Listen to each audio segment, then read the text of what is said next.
Hey everybody, you got Mark coming to you tonight on the Garage Guy 879 channel.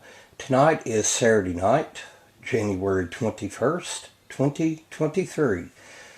And I hope everybody out there has had a really great start to their new year.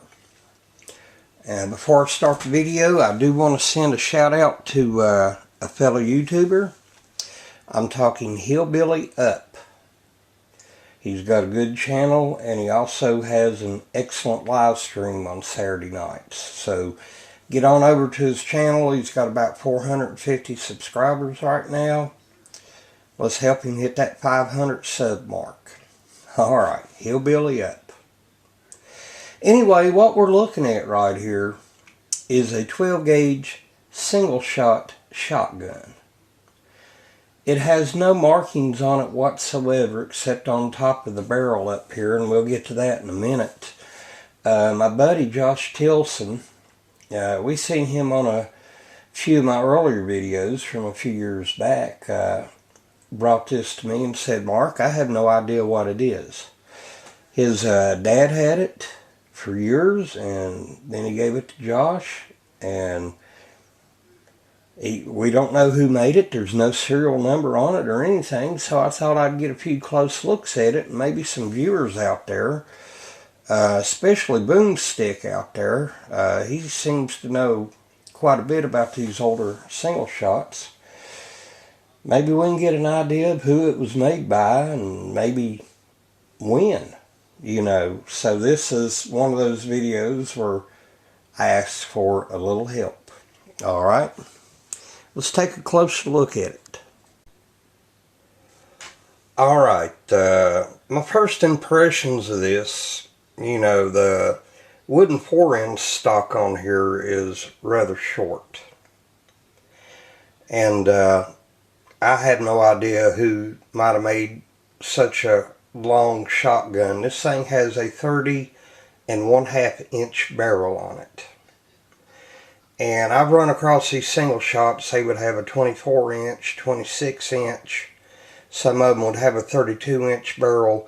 And then there's some of them I think are called Long Toms or Long Johns or something that would have a 36 inch barrel on it. But this one right here, 30 1/2 inches on the barrel length. I first thought it might be an older Stevens Savage model. And I come to that conclusion because of the takedown lever right here. You just push it over to the side. If you look at it right there, I'll show you what I'm talking about and why I come to that conclusion. Okay, what we're looking at here is my Stevens 16 gauge. Now you notice the takedown lever right there. And then you look at this one up top. They are similar, but other than that, that's the only similarities between them, and that doesn't necessarily mean it's made by Stevens back in the day. There are no other similarities really other than the takedown levers. Now we're looking at the top of the barrel right here, and these are the only markings on it. Right there. Don't know if the camera's picking that up.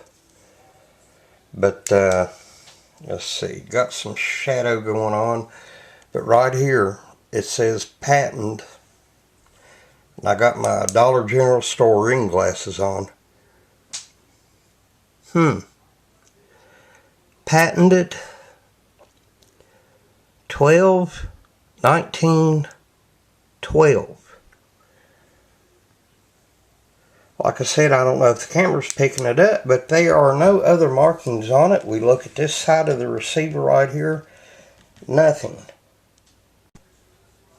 Now I've got it turned around, and well, there's no markings on this side either. Or under the bottom.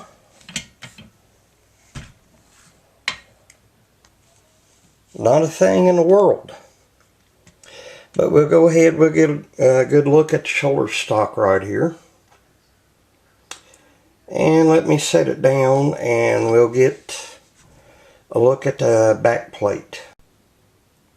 Right here is the back plate on the back of the shoulder stock. It has no markings on it whatsoever. But it does appear to be original. And it looks like it might be, well, no, I have no idea. Let me compare this back plate with the 16 gauge Stevens. Now here's the back plate on the shoulder stock of the 16 gauge Stevens. And they are different. So yeah, I don't think the 12 gauge here, I don't think it's a Stevens. It could be, but like I said, the only thing that links me to that is the takedown lever. And, well, they might have been pretty common design back in the day when this was made. Now here's the extractor on the 12 gauge. Flat and wide right there.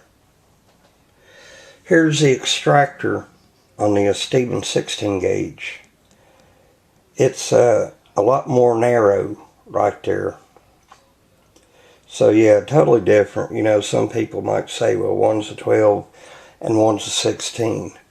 But, you know, the extractors, if they were made by the same company, you know, well, since this one was made in 81, and this one here clearly was made before serial numbers were required, you know, they might have just had some part that was that wide. And this right here, you know, was made during a different time. I'm just looking for similarities. Now the trigger guard right here, it appears to be original.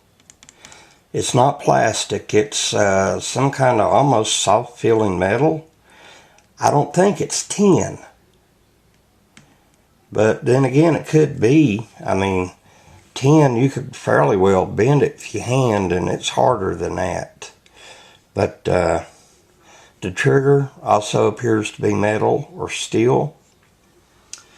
If anybody has any idea of what model shotgun this might be, like I said, it's a 12 gauge single shot with a 30 1/2 inch barrel. There's a 4-inch stock, very small if you ask me. And shoulder stock. And actually it's not in too bad a shape. Of course, the bluing is about all but gone. It could use a good bluing job. And that wouldn't be difficult to do. The receiver also needs it rather badly. But the wood seems to be in decent shape. It just needs to be sanded down. I mean, the fit from the wood to the receiver here is really nice and even on both sides. You know, I don't know if this thing's worth a whole lot or if it might be worth, you know, a lot of money. But right now, all I'm asking is if anybody out there might have an idea of who may have made this, you know, please leave some comments down in the comments section. Let me know. And Boomer, if you're out there, I'd sure appreciate hearing your input on this. But anyway, I'm going to get off here. This video is, like the title says, Unknown 12 gauge single shot. A little help, please. Alright. Maybe we can identify who this was made by at least. Okay? Hope to hear from you, and hope to catch y'all soon.